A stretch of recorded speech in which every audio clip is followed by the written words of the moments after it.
If there's someone who says, I want to get on stage and I want to win, what am I doing wrong? Sure, that plan could be great on paper, but it's yourself that you're capable of. What does long-term fitness success look like? Welcome to YasFit Pro. My goal is to help you stop restarting your journey and to actually figure out what works long-term. As a physique competitor, my approach changes a lot throughout the year. I want to show you why each phase matters and how it translates to real life. In this series, I'm sitting down with Meredith Perry, a wellness division athlete, coach, and gym owner. And we're getting into the reality of physique change, business, and what actually separates people who succeed from those who stay stuck in a loop. In this episode, we're focusing on fixable coaching mistakes and some gym pet peeves. If you're interested in this kind of content, follow me on Instagram at YasFitPro, subscribe to this channel, and make sure to comment below. This is a conversation after all. Let's get into it. What is a hard lesson that you've learned in your fitness journey or your coaching journey?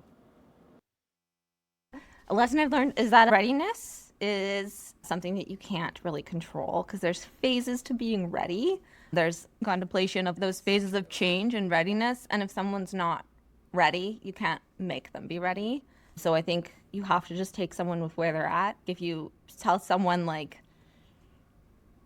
I'm thinking maybe we should start tracking macros and like they need to be in pre-contemplation. It's more like you can just plant the seed, but like telling them like, okay, we're going to do this now. And they're like, I don't think I'm ready. You can't be like, no, this is the move because they're not ready. So just like letting someone be where they're at and then supporting them. I was really drawn to this ability to have respect for the client's point in the process. And because they might not be maybe at that stage where they've had that self-efficacy. I've heard a lot of coaches kind of just say, I don't know what to tell you, or, you know, you're just not cut out for the sport, but I think there's this nuance that takes patience from a coach's part. But I think with the elites, there's kind of this, of course, they're producing pros and they're working with a certain level. I think it's a missed opportunity because I think a lot more people just need a little bit more of that meeting them halfway or like just some understanding, because it's not that they're incompetent, lack motivation. They just might just be behind something that they need the coach's help to get around, and their potential could be sky high. And also just like you can't assume that just because it worked for someone else, it's going to work for the next person. And sometimes the plan that you can do, if you get the perfect 100% plan that it is, you know, scientifically perfect, but you can't do it, it's not going to work. Versus a plan that's maybe 70% perfect, but you can do it, it's going to work. It goes the same for competing. If you're traveling half the time and you can only train 4 times a week, then we can train 4 times a week. You know what I mean? Maybe it's not perfect, but if you can do it, it's going to work a lot better than the plan you can't do. That's right. Or doing an all or nothing approach and feeling, oh, guess it's not for me, or, okay, nice. Okay, let's move into some more gym culture stuff before we wrap up. Gym pet peeves, funny experiences, common mistakes people make in the gym. I almost don't want to say it because it's not do you by all means, but they're like, why are some people not wearing shirts? Like, do you? But also for some reason it just grinds my gears. I was like, why though? I shouldn't care. No, there was a guy at the gym the other day that kept taking his shirt on and off for really no reason. There was no camera. Yeah. And I was like, I just didn't get what was happening.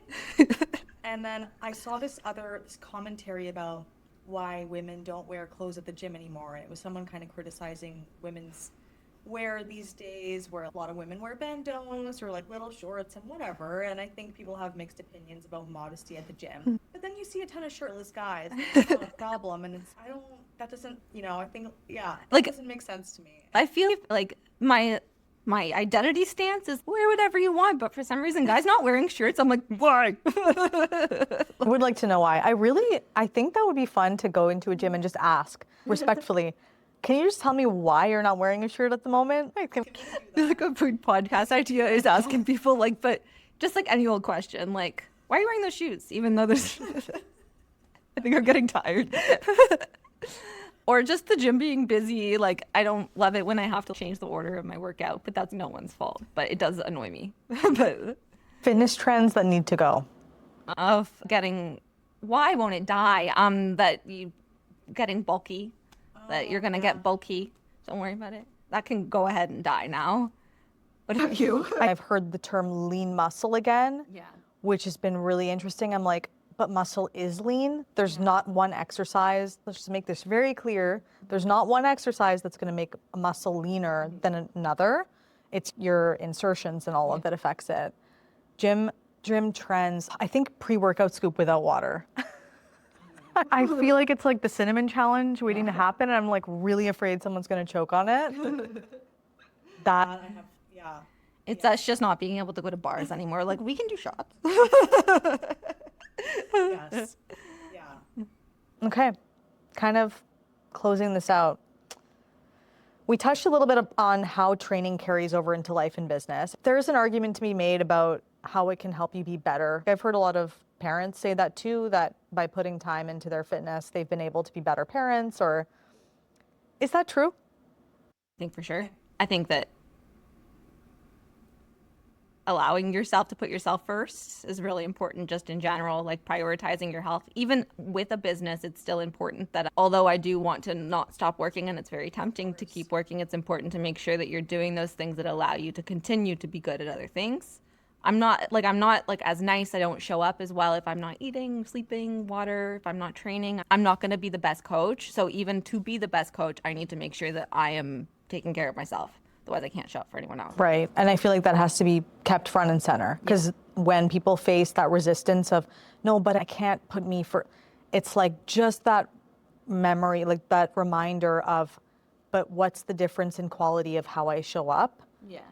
Can be, I think, the factor that makes people choose to put that time for themselves. Yeah. And just longevity and like Oh, yeah. It transfers into everything. If someone feels stuck right now in their fitness journey, they might feel like, I know I need to make a change. They're trying a few things. Maybe they're yo-yoing. What is one thing they should start doing today? One thing they could do, so that's a great question, and it's very individual. Depends on where you're struggling. One thing you could do. I think if it's people are struggling specifically with consistency, because I think consistency is where people can get tripped up. Yeah. Or like they know what to do, and so I just hear that a lot in the office space, especially. Oh, I was doing so well before I went on vacation. I was doing so well until this happened, and I've been off the wagon since. Yeah.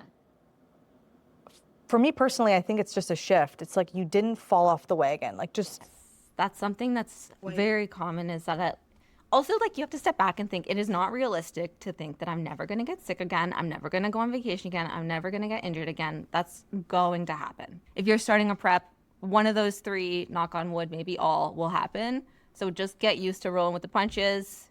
You were homesick for 2 weeks, go back. Don't beat yourself up because you got sick.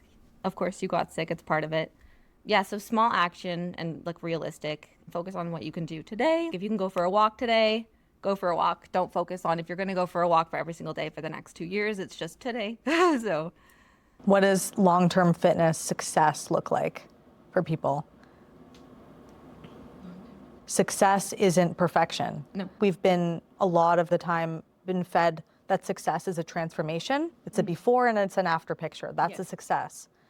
But when it comes to longevity and fitness and just being fit for a longer period of time than a shorter transformation, is that being able to withstand the ebbs and the flows? yeah, I think it's just being able to roll with the punches. Life gets busy, life gets hard, life very difficult. So still being able to use your fitness and your health and how you take care of yourself as an anchor rather than an addition. Meredith, you've had so many gold nuggets on this. I'm so excited to chop this up. Me too. It's gonna be good. Where can people find you? However they want to. Instagram, so urban_fitness_Ottawa, or Legendary Perry _, which is a nickname from high school, but I can't get rid of it now. And yeah. And not Legendary Party Rentals. No, not Legendary Party Rentals. That would be Recommended to me shortly after we connected, and I thought, wow. That's actually the side hustle. Yeah, if you can't get a hold of Meredith, she's working on her party rental business.